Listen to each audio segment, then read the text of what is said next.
Dans la lignée de cette divinité féminine, nous voici maintenant au jardin du Trocadéro, où se cache à la vue de tous une œuvre inspirée de la mythologie grecque. Il s'agit de la danse triomphale dédiée à Pallas Athénée.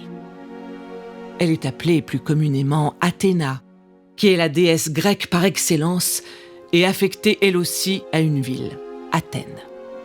Le Parthénon, un des bâtiments antiques les plus réputés, a été construit en son honneur.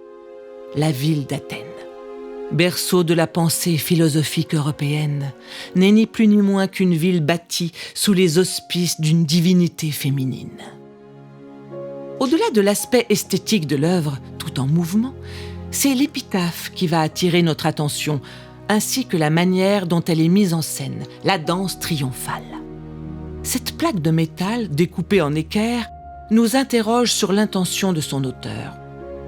Qu'a-t-il voulu exprimer ici ?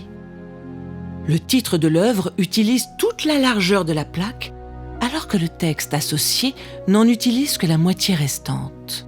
Drôle de choix pour une plaque explicative d'une œuvre. Y aurait-il un texte visible et un texte invisible ? Une puissance féminine influence-t-elle l'intuition des créateurs ? La phrase sibylline à l'intelligence dominatrice de la matière le laisse présager. Jusqu'à présent, chaque fois que nous avons croisé la route d'œuvres d'art dédiées au féminin sacré, nous sentons la présence subtile d'une dimension supérieure qui nous accompagne dans notre quête. Et ce n'est pas Diane Chasseresse qui nous démentira. Au milieu du cercle des reines de France du jardin du Luxembourg où nous avons croisé Sainte-Geneviève, arrêtons-nous un instant au centre du parc. Diane est en général représentée avec un arc, un carquois et un cerf.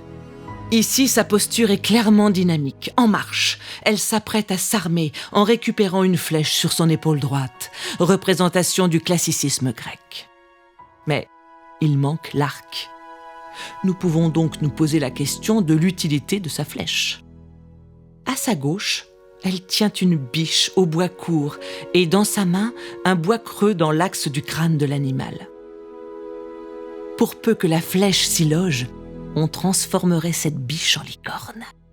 Animal symbole de l'œuvre au blanc en alchimie, où la corne centrale représente la voie médiane, la ligne verticale, axe de la rectification et donc de la transformation de l'être.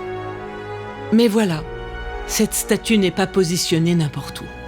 Elle est alignée sur l'axe du monde ou encore le méridien zéro, surnommé la rose ligne, et elle prend ici une toute autre dimension. Cette version est une copie de l'original exposée dans le musée du Louvre, et c'est dans ce musée que nous croiserons d'autres représentations du féminin sacré. Néanmoins, ces œuvres ne se dévoilent pas toujours aussi facilement à notre regard. N'importe quel promeneur peut déambuler librement dans l'enceinte du Louvre, mais le promeneur curieux peut constater la présence d'une étrange représentation sur une des façades. Mais que fait donc une statue d'Isis sur le palais des rois de France ? La première réponse est que le Louvre n'est pas seulement un palais royal, mais est et a été aussi une forteresse, un palais impérial, un ministère et un musée.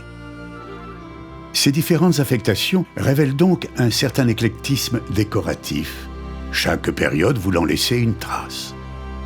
Néanmoins, dans notre histoire franco-française, cette statue doit attirer notre attention, inciter notre curiosité et tester notre persévérance. En effet, la richesse architecturale du bâtiment va nous obliger à avoir l'œil perçant pour découvrir une autre facette du Louvre. Tout d'abord, cette statue entre dans un schéma où l'on nous présente le soleil et la lune, le féminin. Un peu plus loin, le Nil s'offre à nous sous forme d'une vasque d'où coule de l'eau.